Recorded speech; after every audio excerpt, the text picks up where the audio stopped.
Hello everyone, Adobe ফটোশপের দ্বিতীয় ক্লাসে সবাইকে স্বাগতম। আজকের ক্লাসে আমরা শিখব অ্যাডোবি ফটোশপ সফটওয়্যারের ফাইল ম্যানেজমেন্ট পার্টটা। ফাইল ম্যানেজমেন্ট বলতে আমরা বুঝতেছি ফাইলটাকে আমরা কিভাবে সংরক্ষণ করব বা সেভ করব। ওকে, আমরা অ্যাডোবি ফটোশপের ফার্স্ট ক্লাসে শিখেছিলাম আমরা কিভাবে একটা নিউ ডকুমেন্ট বা নিউ পেজ ক্রিয়েট করতে পারি, রাইট?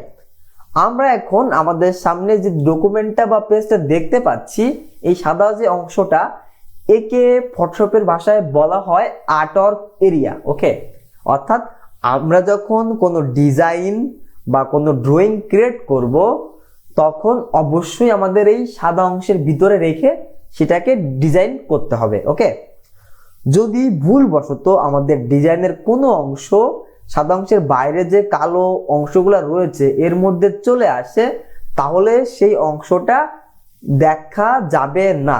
সুতরাং আমাদের অবশ্যই ডিজাইনের মেইন অংশটাকে এই সাদা আর্টবোর্ডটার ভিতরে বা সাদা এই আর্টওয়ার্কটার ভিতরেই রাখতে হবে। ওকে, তো চলুন এবার এটাকে সেভ করা যাক।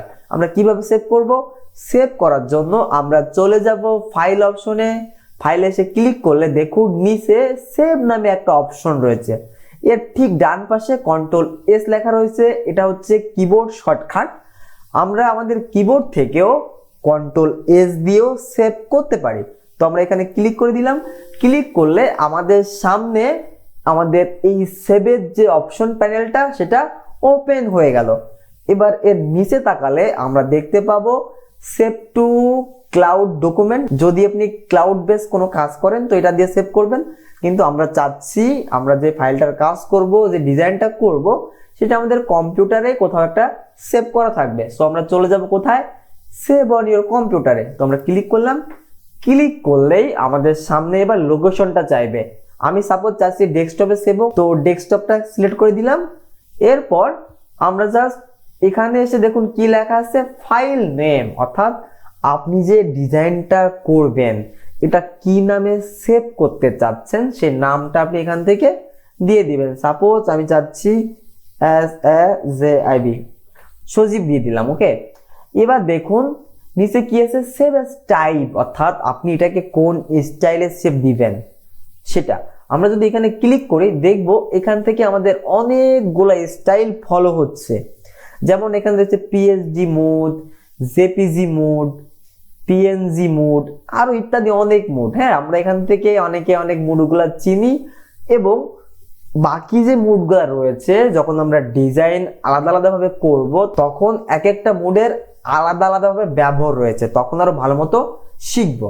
তবে এখন যেটা জানবো সেটা হচ্ছে PSD মোড। PSD মোডটা হচ্ছে কি, আপনি যদি এই যে ডিজাইনটা ক্রিয়েট করবেন এই ডিজাইনটাকে পরবর্তী সময়ে ওপেন করে আবারও এডিট করতে চান, বা ধরুন আপনি একটা কাজের অর্ধেক করে সেভ করে রেখেছেন, বাকি অর্ধেক পরবর্তীতে এসে করবেন, অর্থাৎ এডিটেবল ফরম্যাট, যদি এইভাবে সেভ রাখতে চান তবে অবশ্যই আপনাকে PSD ফরম্যাটে রাখতে হবে। হ্যাঁ, কারণ PSD ফরম্যাট হচ্ছে ফটোশপের এডিটেবল ফরম্যাট। বাট এখান থেকে যদি আপনি JPG মোডে রাখতেন তাহলে কি হতো, JPG তো স্টিল ইমেজ, এটাকে তো আপনি পরবর্তীতে এডিট করতে পারবেন না। ওকে, সো যাই হোক আমরা কি রাখবো, PSD তে রাখবো, যেহেতু আমরা চাচ্ছি এটাকে পরবর্তীতে এডিট করব। তো এটাকে ক্লিক করে দিলাম, করে জাস্ট সেভ দিলেই কিন্তু আমাদের সেভ হয়ে যাবে। ওকে, এবার একটা কথা বলে রাখি, সেটা হচ্ছে ধরুন আপনি যে এই ডিজাইনটা করার আগেই সেভ দিলেন, ডিজাইনটা করার পরেও কি তাহলে সেভ দিতে পারবেন না, নাকি আগেই দিতে হবে?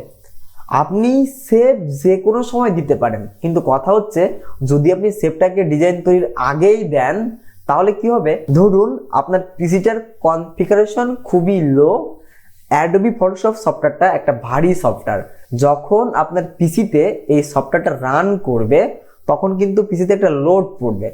পিসিতে যখন লোড নিয়ে পারবে না তখন সফটওয়্যারটা অটোমেটিক্যালি বন্ধ হয়ে গেল, তখন কি হবে, সেভ না হলে আপনার ফাইলটা বা যে ডিজাইনটা করেছেন চলে যাবে, উদাও হয়ে যাবে।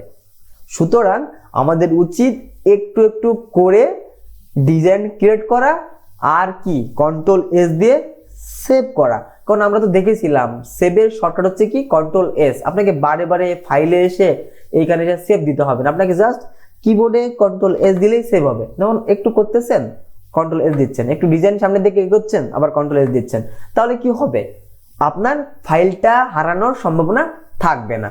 সো এটা মাথায় রাখবেন যে ডিজাইন তৈরির আগেই সেভ করে নেবেন ফাইলটাকে। ওকে, এবার ধরুন আপনি এই ফাইলটাকেই অন্য কোথাও সেভ করবেন, বাট দেখুন এখন তাহলে কি হবে, আবার ফাইলে যাব, ফাইল থেকে আবার সেভে আসবো, কিন্তু এবার কি হচ্ছে দেখুন সেভ অপশনটা কিন্তু হাইড রয়েছে।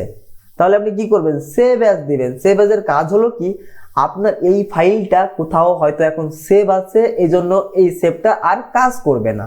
ওকে, যদি কোথাও সেভ না থাকতো তাহলে কিন্তু এই সেভটা কাজ করতো, কিন্তু যেহেতু এটা ফাইল সেভ আছে এই জন্য এটা কাজ করবে না। সেভ করা ফাইল অন্য কোথাও সেভ করার জন্য আপনি এটাকে সেভ অ্যাজ ইউজ করবেন। সেভ অ্যাজেও ওই সেম কাজ, যে কাজটা আপনি সেভ দিয়ে করেছিলেন, বাট সেভ অ্যাজে হচ্ছে কি, যা সেভ করা ফাইল আবার অন্য কোথাও সেভ করতেছেন, এই বিষয়টার জন্য সেভ অ্যাজ ইউজ করা হয়। তো আমরা এটা ক্লিক করলাম, ক্লিক করে আবার আগের মতো সেভ অ্যাজ কম্পিউটার গেলাম, আগের মতো আমরা নাম দিলে নাম দিলাম, ফরম্যাট চেঞ্জ করলে করলাম, করে আমরা সেভ করে দিলেই হয়ে যাবে। বা ধরুন চাচ্ছি যে এটার ভিতরে সেভ করব, তো আমি এখানে সেভ দিয়ে দিলাম। এবার কিন্তু ফাইলটা কি আমার সামনেও আছে, আবার পিছনে আমি আরেক জায়গায়ও সেভ দিয়েছি। ওকে, আশা করি বুঝতে পেরেছেন।